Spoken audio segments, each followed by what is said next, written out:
Assalamualaikum warahmatullahi wabarakatuh dan salam sejahtera.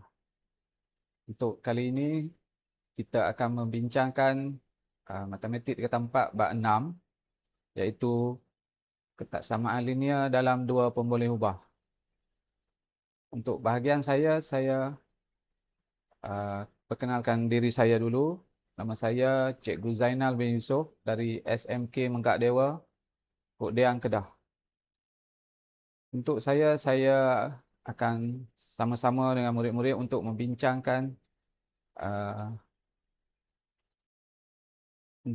uh, poin 6.11 iaitu mewakilkan situasi dalam bentuk ketaksamaan linear, dan yang kedua kita akan menentusahkan konjentur tentang titik dalam rangkaian penyelesaian bagi ketaksamaan linear.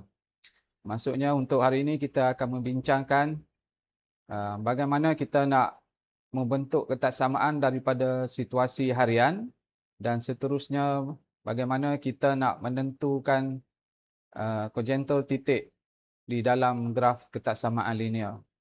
Bagi memudahkan perbincangan kita pada hari ini, saya minta murid-murid untuk merujuk kepada buku teks masing-masing bab yang ke-6, sebab perbincangan kita ini adalah akan berkisarkan kepada contoh-contoh daripada buku teks. Kalau dah bersedia, kita akan mulakan.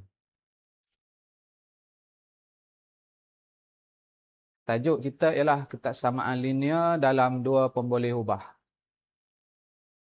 Ketaksamaan linear bermaksud keadaan di mana situasinya adalah nilai itu sama ada lebih kecil atau lebih besar. Kalau persamaan bermaksud dia ada sama dengan. Ketaksamaan linear, ketaksamaan pula adalah lebih kecil atau lebih besar. Dalam dua pemboleh ubah, merujuk kepada pembincangan kita ini hanya akan melibatkan dua pemboleh ubah saja. Lebih berkisar kepada biasanya yang digunakan adalah X dan Y. Jadi dia tidak melibatkan 3 atau 4 pemboleh ubah.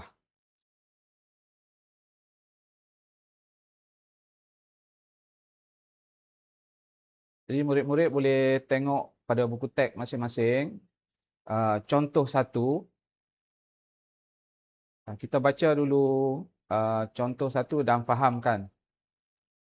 Contoh 1 ni dia nak menunjukkan bagaimana kita nak membentuk ketaksamaan linear daripada situasi harian yang biasa kita buat setiap hari.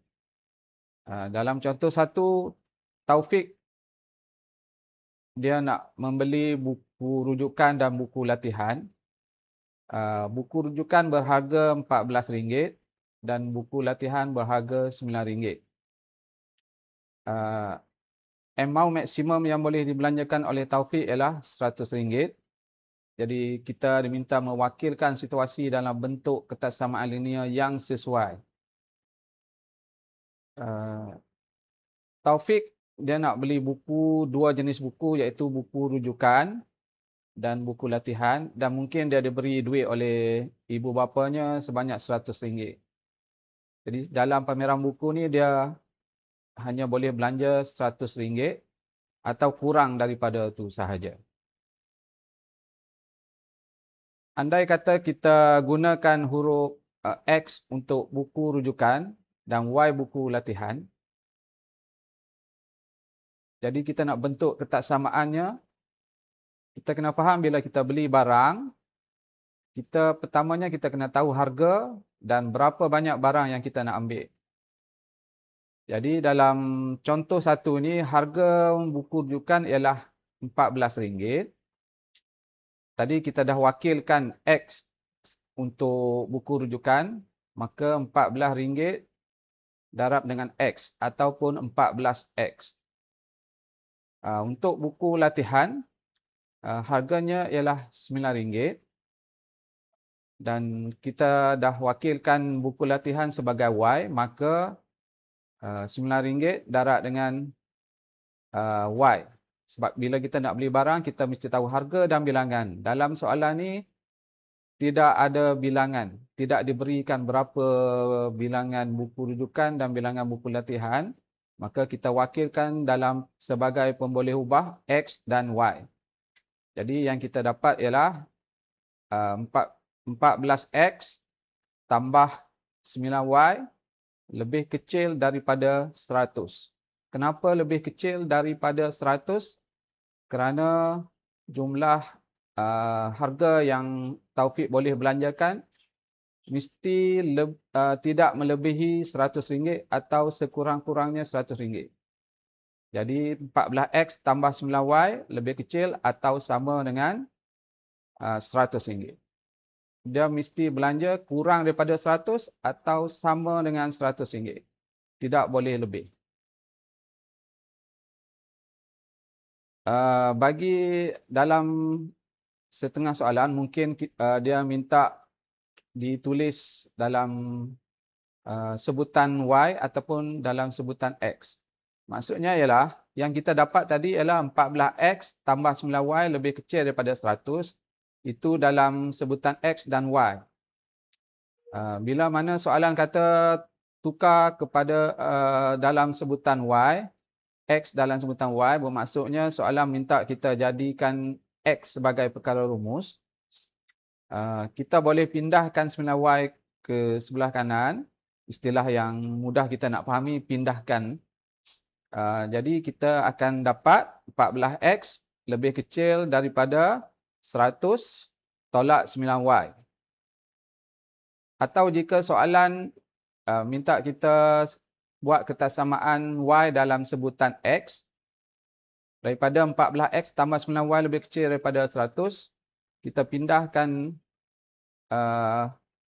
14X ke sebelah kanan, daripada positif menjadi negatif, maka yang tinggal adalah 9Y lebih kecil atau sama dengan 100 tolak 14Y. Okay, harap semua murid dapat faham bagi contoh satu. Seterusnya kita merujuk kepada contoh 2 daripada buku teks. Puan Hidayah. Jadi Puan Hidayah, kita baca soalan dan kita fahamkan yang soalan apa yang soalan minta. Puan Hidayah dia nak beli poster matematik. Ada yang poster kecil berharga RM12.50 dan poster besar yang berharga RM18.50 setiap satu. Jadi bagaimana kita nak wakilkan situasi ini dalam ketaksamaan linear? Andai kata pihak sekolah memperuntukkan duit sebanyak RM150. Bermaksud Puan Hidayah dia akan beli poster ni dalam kita sebut sebagai bajet lah. Bajet yang tidak boleh melebihi RM150. Jika tidak, mungkin Puan Hidayah perlu bayar dengan duit sendirilah. Dalam soalan ni, penyelesaian yang diberi dalam contoh 2 ini, dia mewakilkan poster kecil sebagai K dan poster besar sebagai B. Andai kata satu soalan tu tidak menetapkan pemboleh ubah yang ingin digunakan, murid-murid boleh pilih pemboleh ubah sendiri, yang mana mungkin kita sudah biasa dengan X atau Y. Murid-murid juga boleh guna pemboleh ubah X dan Y. Mungkin X sebagai poster kecil dan Y sebagai poster besar. Tetapi dengan syarat kita kena isytiharkan huruf yang kita guna tu mewakili apa. So dalam contoh 2 ini digunakan pemboleh ubah K yang merujuk kepada poster kecil dan B poster besar. Harga untuk poster kecil ialah RM12.50. Itu harga dia.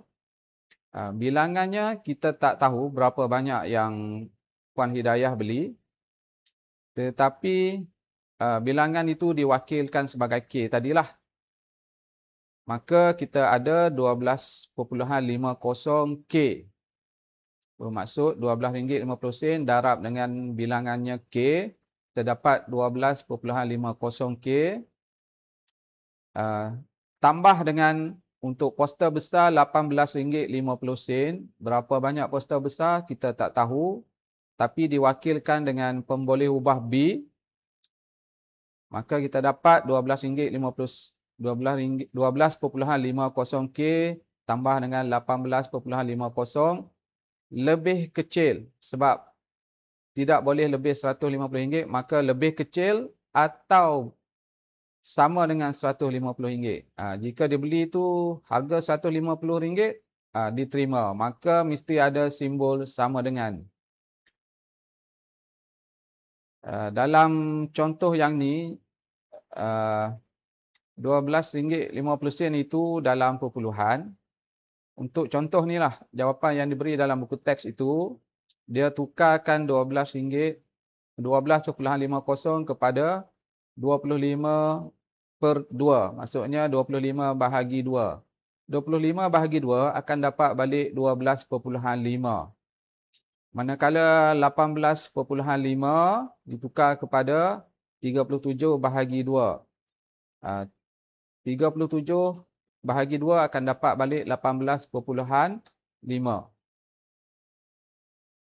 Jadi 25.2K tambah 27.2B lebih kecil atau sama dengan 150. Jadi dalam cara kita menulis persamaan atau ketaksamaan, dia tidak cantik kita nak guna perpuluhan atau pecahan. Maka di dalam contoh 2 ni ditunjukkan juga bagaimana dia menghapuskan pecahan per 2 itu. Maka per 2 itu cara nak dihapuskan ialah kita darab dengan 2. 25/2 darab dengan 2 dan 37/2 darab dengan 2. Maka yang tinggal nanti hanya 25K tambah 37B lebih kecil atau sama dengan 300. Kenapa 300? Sebab 150 tadi juga perlu didarab dengan 2. Setiap sebutan mesti didarab dengan 2. Maka sekarang dia lebih kecil atau sama dengan 300. Okey, kita bergerak ke bahagian yang kedua, iaitu kita nak menentukan konjentur titik dalam suatu rantau yang memenuhi suatu ketaksamaan. Maksudnya ialah kita dah ada graf. Sekarang kita nak tentukan, kita ada graf, kita diberi titik dan kita nak tentukan titik tu berada di sebelah mana. Sama ada dia dalam keadaan lebih besar atau lebih kecil, ataupun titik tu berada pada garis lurus tersebut. Sebelum tu, murid-murid mungkin perlu ingat balik semasa di tingkatan 1, murid-murid ada belajar tentang garis nombor. Dalam slide yang disediakan ni, pada sebelah kiri tu adalah garis nombor yang murid-murid belajar semasa tingkatan 1. Jadi garis nombor ialah maksudnya kita buat satu garis dan diletak nombor. Kemudian pada sebelah atas kita boleh tengok ada titik dan diberi garis yang ada anak panah ke kanan. Titik tu bertanda hitam penuh. Jadi ada maksud dia. Dalam contoh ni ialah rajah 1 ni, titik itu bila dihitamkan sepenuhnya bermaksud dia termasuk dengan nombor 1. Dan bila anak panah menunjuk ke sebelah kanan bermaksud lebih besar. Bila ada titik tu hitam sepenuhnya, maka dia termasuk dengan nombor 1. Jadi X itu nilai dia oleh kerana ke kanan lebih besar daripada 1 atau sama dengan 1, termasuk 1. Andai kata titik itu tidak dihitamkan, maksudnya ada bulatan saja dan diberi anak panah ke kanan, maka dia jadi X lebih besar daripada 1, tidak termasuk 1. Jadi tidak ada simbol sama dengan. Ini yang murid-murid telah belajar masa tingkatan 1. Untuk tingkatan 4, konsep yang lebih kurang sama perlu kita fahami, tapi dalam keadaan yang sedikit berbeza. Di mana tingkatan 4 ini kita menentukan kedudukan X tu dalam graf. Maka kita akan lihat ada garis lurus. Contoh yang dalam slide ini, ada garis lurus di atas nombor 1. Bermaksud garis tu adalah garis X sama dengan 1. Ke sebelah kanan, sebagaimana garis nombor tingkatan 1 tadi, ke sebelah kanan bermaksud lebih besar. Ke sebelah kiri yang berwarna putih yang tidak berlorek itu maksudnya lebih kecil. Dan kita lihat pula pada garisnya adalah garisan penuh. Maka dia termasuk dengan nombor 1. Jadi yang sebelah kanan itu adalah rantau X lebih besar daripada 1.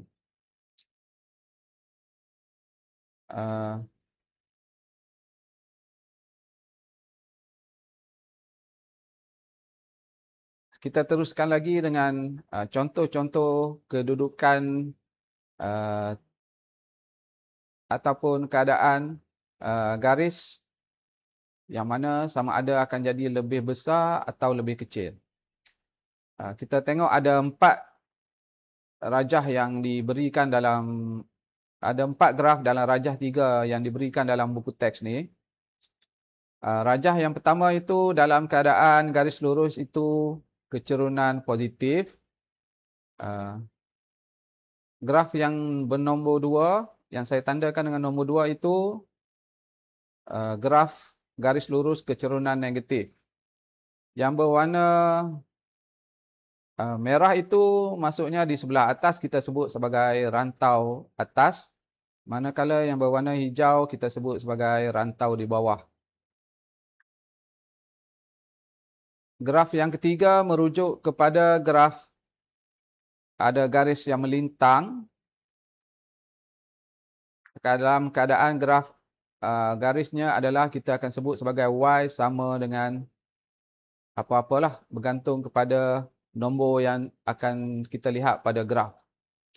Ini keadaan dia senang. Yang rantau yang di atas daripada graf adalah rantau atas dan di bawah adalah rantau bawah. Manakala graf yang keempat, ini adalah graf yang kita tengok tadi. Boleh lihat pada garisan warna merah tu grafnya menegak dalam keadaan infinity. Kecerunan dia infinity. Jadi graf ni dia tidak ada atas atau bawah lah. Dalam keadaan yang garis yang menegak, dia akan jadi rantau kanan atau rantau kiri. Bagi rantau atas, kita akan buat X lebih besar. Kalau rantau bawah, X lebih kecil. Untuk graf yang menegak, graf yang keempat, ke kanan adalah lebih besar, ke kiri lebih kecil.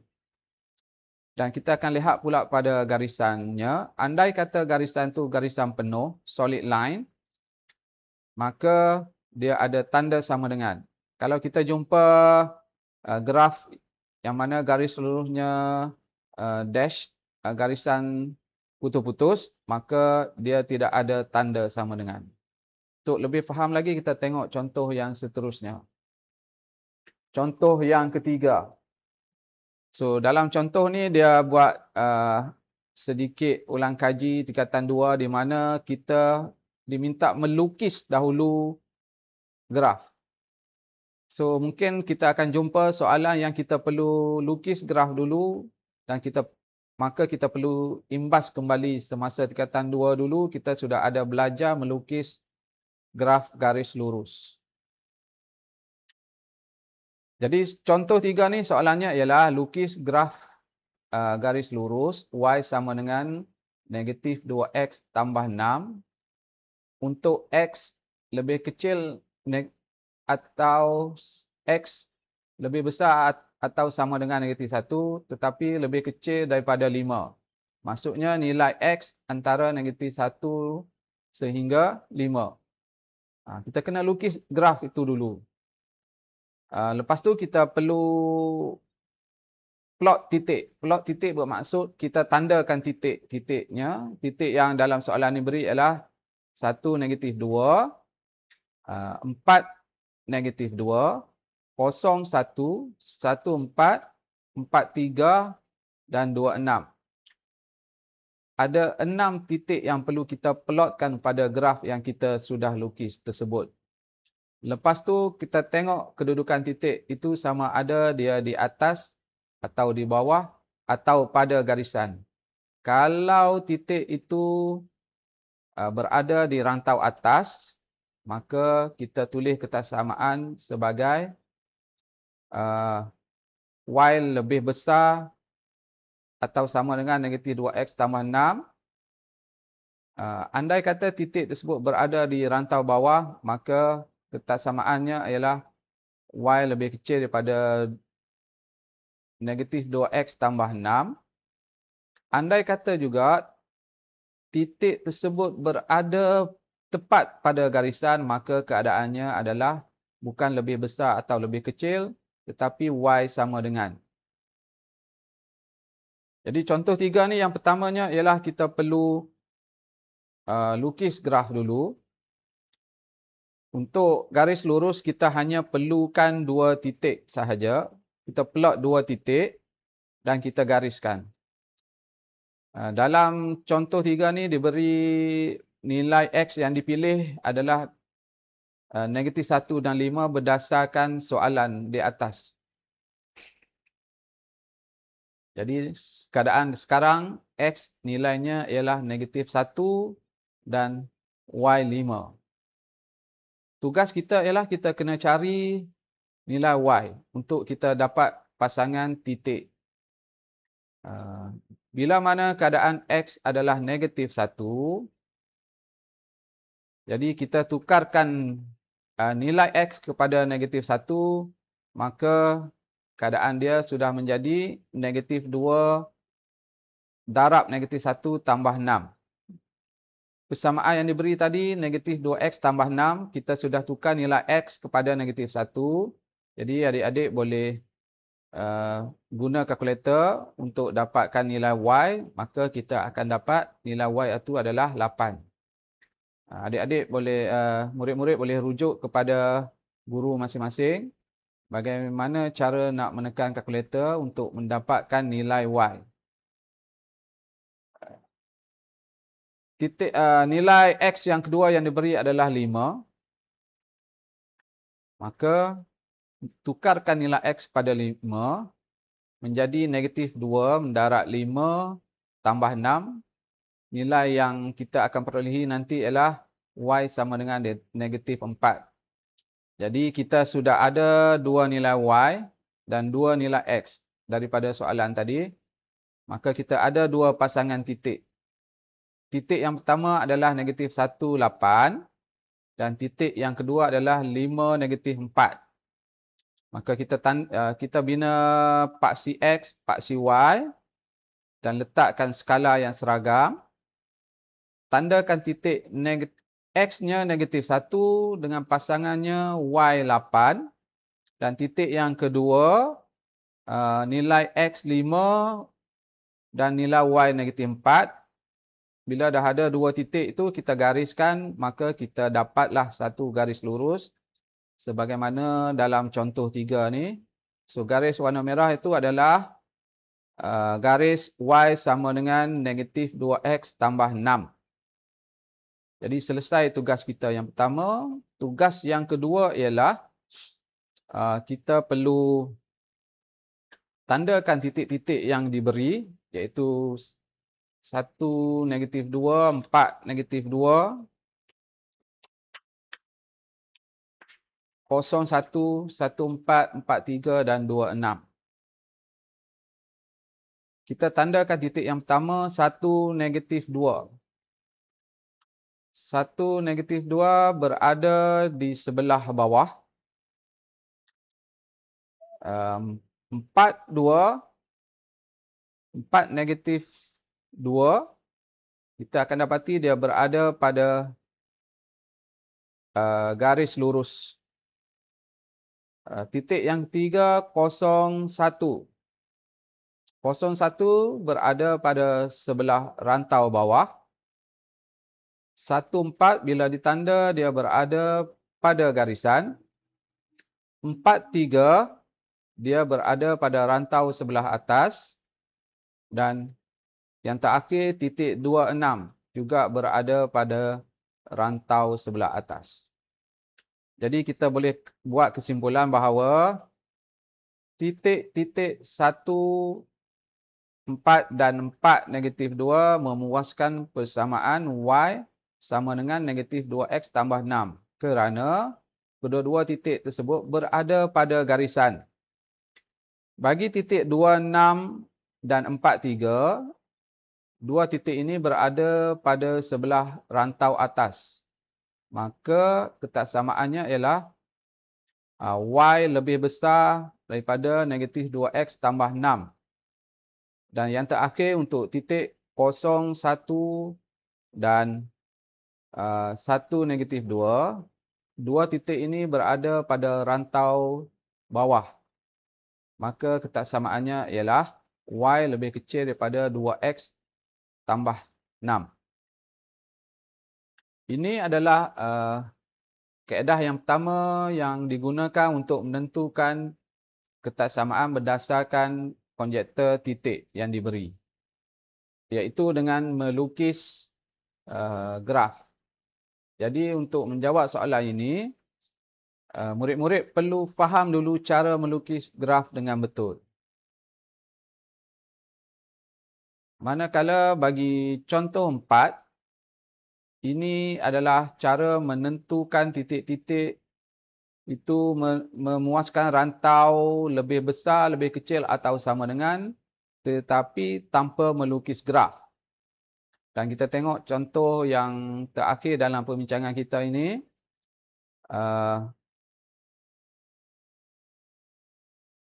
Soalan ini meminta kita menentukan keadaan titik ini, adakah dia memuaskan Y sama dengan Y lebih besar atau Y lebih kecil, tanpa kita melukis graf. Okay, kita tengok titik yang pertama 25. 25 bermaksud nilai X-nya adalah 2 dan nilai Y-nya adalah 5. Persamaan dalam contoh 4 adalah Y sama dengan negatif 3X tambah 6. So, 25 bermaksud nilai X2, Y5. Jadi, kita boleh bina kotak berasingan untuk Y dan kolom yang sebelahnya adalah untuk negatif F tambah 6. Nilai Y kita letak sebagai 5 mengikut soalan. Untuk X, kita tak boleh terus ambil X itu sebagai 2 kerana X dia bersama dengan nombor-nombor yang lain iaitu negatif 3X tambah 6. Sama macam yang kita buat tadi, tukarkan nilai X tadi kepada 2 dan kita tekan kalkulator, maka kita dapat nilainya 0. Jadi kita dapat Y adalah 5, manakala 3X, negatif 3X tambah 6 adalah 0. Kita bandingkan antara 5 dengan 0, adakah dia sama, lebih besar atau lebih kecil. Kita dapati memang keadaannya memang 5 lebih besar daripada 0 lah. Maka untuk titik 25, bila 5 lebih besar, maka Y 5 itu tukar kepada Y dan 0 itu tukar kepada 3X negatif 3X tambah 6.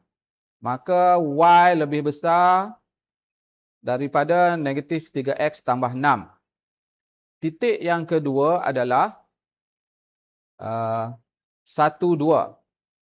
Nilai X-nya 1, nilai Y-nya 2. Kita buat kotak yang sama, buat 2 kolom. Untuk nilai Y, tukarkan nilai Y kepada 2 sebagaimana soalan.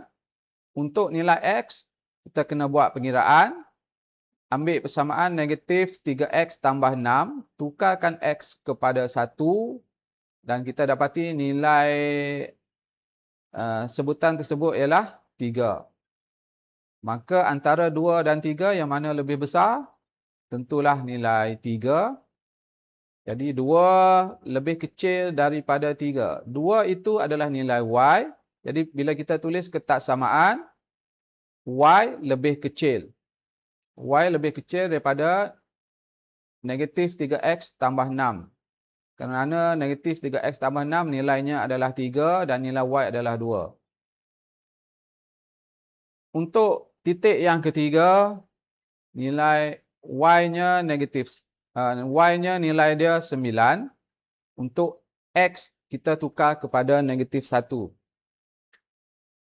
Bila kita tukar X kepada negatif 1, maka negatif 3 darab negatif 1 tambah 6, kita akan dapat 9.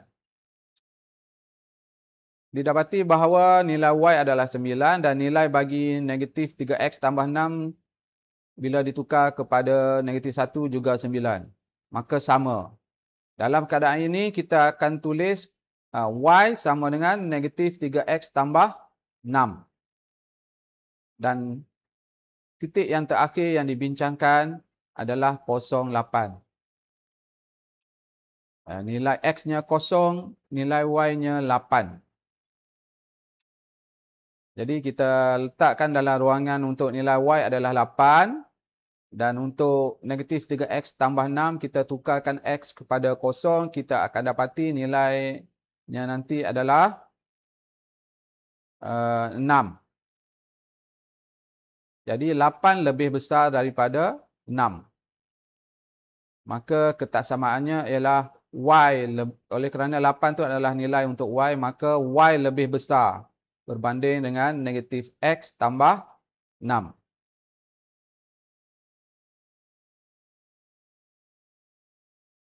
Jadi kita sudah bincangkan 4 contoh. Saya harap murid-murid semua dapat memahami 2 perkara lah. Satu, bagaimana nak mewakilkan situasi dalam ketaksamaan. Dan yang kedua tadi, bagaimana kita nak menentukan sama ada Y lebih besar, lebih kecil atau sama dengan ketaksamaan yang diberi. Caranya ialah dengan kita merujuk kepada titik yang diberi dalam soalan. Dengan kaedah melukis, kita tandakan saja titik-titik itu dan kita lihat sama ada dia di rantau sebelah atas atau rantau di sebelah bawah. Ataupun berada pada garisan. Kalau di sebelah atas, kita akan buat Y lebih besar. Kalau di sebelah rantau bawah, kita tulis Y lebih kecil. Kalau titik tersebut berada pada graf atau pada garis, maka Y sama dengan.